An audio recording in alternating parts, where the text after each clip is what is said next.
My name's Jyoti Fernandez. I have a farm in the UK. It's a family farm. I would consider it an agroecological farm. I never really thought of that, calling it an agroecological farm. It's just a farm that's based on a lot of different elements until, I met with the concept of agroecology and thought, it really fits. This is based really, we did our farm based on what we thought was the traditional elements of agriculture in our area and started to incorporate those elements.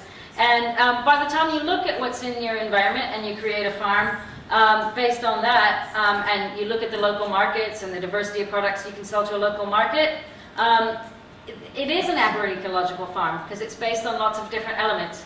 I run our farm with my 4 children and my husband, and it's very mixed. And I'm only talking about this to give an example of a European context for agroecology, really. We have milk cows. I have 3 milk cows. They're milked by hand, and we've got sheep, and we keep them in a very traditional way underneath fruit trees. And the fruit trees we use to produce cider and apple juice. We keep pigs and chickens that eat the waste products from the other parts of the farm, and we raise them at free range and outdoors. We raise vegetables, and there are traditional varieties of vegetables, and all of these things we process into products. We make cheese, we make bacon and sausages, apple juice, cider, preserves, a real diversity of different products from those, which we process with a whole collective of people in our region through using value-added processing facilities. There's 50 smallholders in a 15-mile radius of our farm where we cooperate together to sell our products and process them to local markets. That's just one example of what we've got in our region. It's a real community. We have a great time together recreating what is an agricultural community in our part of the world. And that's all across Europe. All across Europe through Via Campesina, I've met farmers from every country that's involved, doing things so similar. We talk with each other, we find out about our farms, and we're doing these kind of projects on the land in connection to the territories and the communities that we live in. And we're doing it because we truly believe in producing food for our families and for our communities, and doing it in the best way possible in connection with the earth. And we look at all the cycles of nature that are around us and the intricate connections between that and what we take into our bodies every day, and all the different ways that the animals and the plants and everything can work together. And with that, we create something that has real meaning for our lives and for our communities. And that's what we're doing, is that we're trying to be the backbone of food security in Europe. And it's not just about market economics.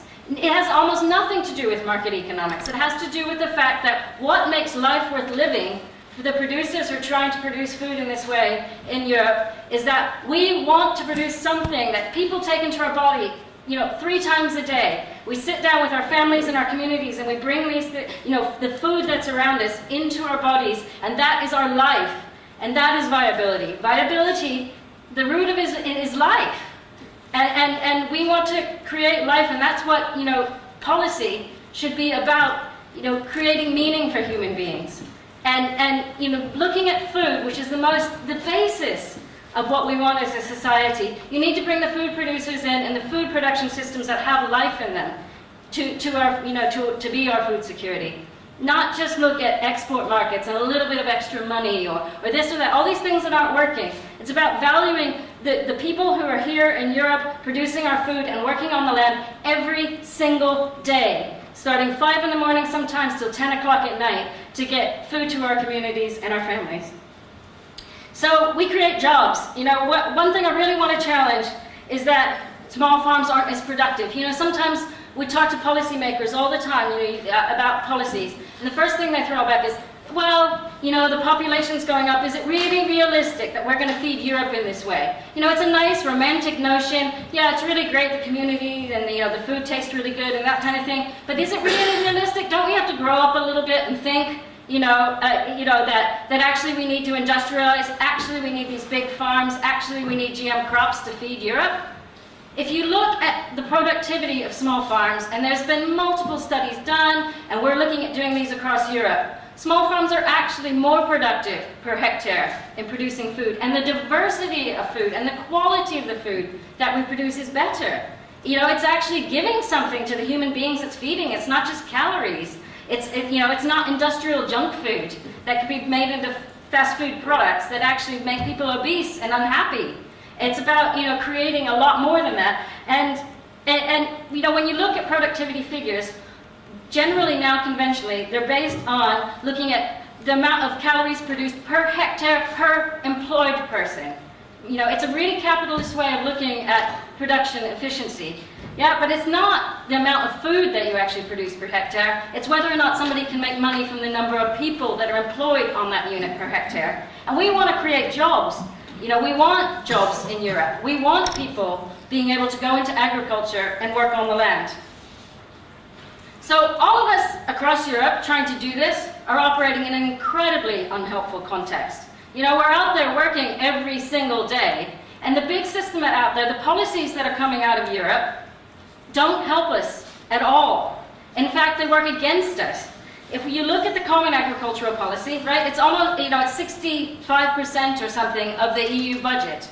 But 80% of that is going to the big, large industrial farms, into large landowners, and only 20% goes to all the small farmers across Europe, which is the majority. So we look around us and we see, you know, when you're a small farmer working, you see the price of land going up and up and up and up. You can't afford to rent. If you rent land, it's from a landowner, and the landowner is claiming those single, you know, those single farm payments, and you're paying rent to the landlord. At the same time, they're getting the payments and they're getting the rent from the small farmers renting the land off the landlords. The per hectare payment system absolutely has to go if we're going to support small farmers across Europe. That's the number one thing. It's driving up the price of land and making it extremely expensive. All these young people with passion who want to get on the land and produce our food, they can't get that land. It's too expensive. And it also drives down the price of food, because when these subsidies go to these large industrial, you know, people producing food, the price goes down and down and down on the commodities. And when you try and compete producing good quality food that you've thrown your heart and soul in, there's no way. It's like a slap in the face, the price that you get for the food that you're producing with your whole spirit. And like, that's got to go. It's got to be valued. Food. So really looking at the Common Agricultural Policy and how it works and how it operates, particularly that per hectare payment system, is really, really important. Secondly, we need a lot more support under Pillar 2 rural development funding. We need funding for the infrastructure. We need the things to get onto the land and do it in the best way properly. We need money for primary, you know, doing primary products. But we also need money for adding value, so that we can make the cheese in the best way we can, so that, you know, we can you know, create all these food products all the way along the food chain. We need small-scale abattoirs. We need better processing units, all this kind of thing. And all of that can be supported through the Pillar 2 funding. And also we need a real change to the laws that work deliberately against this. We need things like changes to the laws about being able to save and produce your own seed. We need stuff that looks at the food safety regulations that make sure that if you're a small farmer, you can produce, you know, a regional local cheese and do it with unpasteurized milk or whatever it is, you know. And we have so many suggestions. You know, we have these workshops with the Campesina, and all of us get together and we talk about all the problems that we've got. If the policy makers can listen to us, who are on the ground doing these things every day, we know exactly what's holding us back. We know exactly what we need to do to become the backbone of food security in Europe. It's entirely possible. All we need the policymakers to do is to listen to our problems that we're facing every day. You know, we're trying to do this like with straitjackets on. We're trying to feed Europe with straitjackets on. And if you listen to us and take our passion and run with it, you know, we will have a Europe that's fed in the best way possible. Thank you.